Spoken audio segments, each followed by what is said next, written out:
dilihat dari ketersediaannya, yang tidak bisa langsung mendapatkan sebanyak 320 juta mengalir seperti yang tadi disampaikan di awal, pada November-Desember hanya sekitar 9,1, maka ada urut-urutannya. Saya lebih suka mengadakan urutan daripada prioritas. Kalau prioritas seakan-akan yang nomor 2 itu enggak dianggap penting. Semuanya penting, tetapi harus diurutkan siapa yang didahulukan dan siapa yang berikutnya.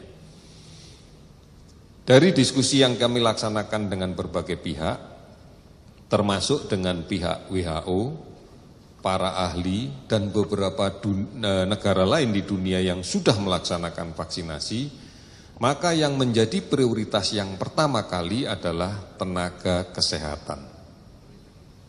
Karena merekalah yang akan lebih berisiko dan sangat berisiko untuk tertular dan menjadi sakit oleh COVID-19.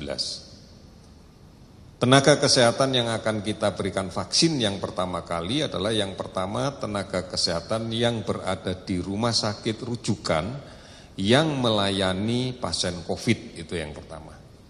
Kemudian yang kedua, petugas kesehatan yang berada di laboratorium rujukan tempat pemeriksaan spesimen COVID.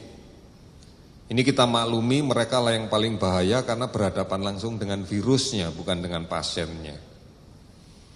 Kemudian yang berikutnya adalah tenaga kesehatan yang melaksanakan kontak tracing untuk mencari kasus-kasus yang baru. Ini adalah kelompok-kelompok yang sangat berisiko terhadap kemungkinan paparan dan menjadi sakit.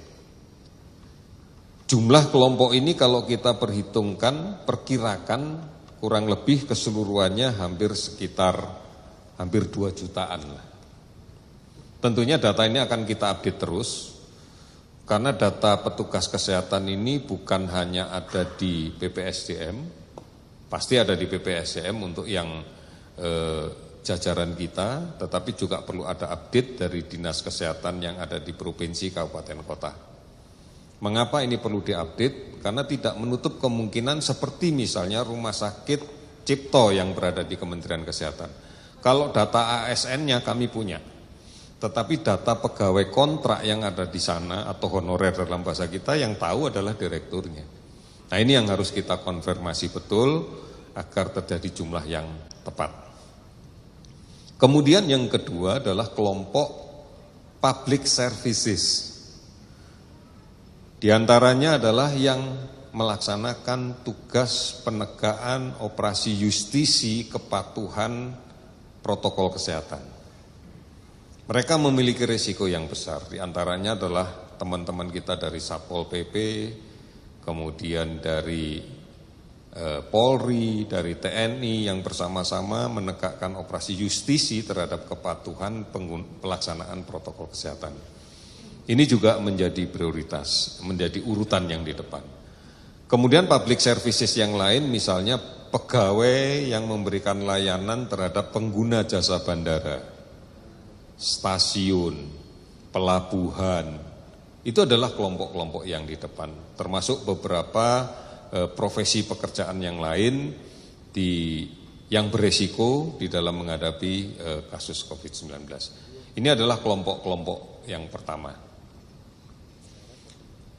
Total kita, orientasi kita adalah pada ketersediaan jumlah vaksin.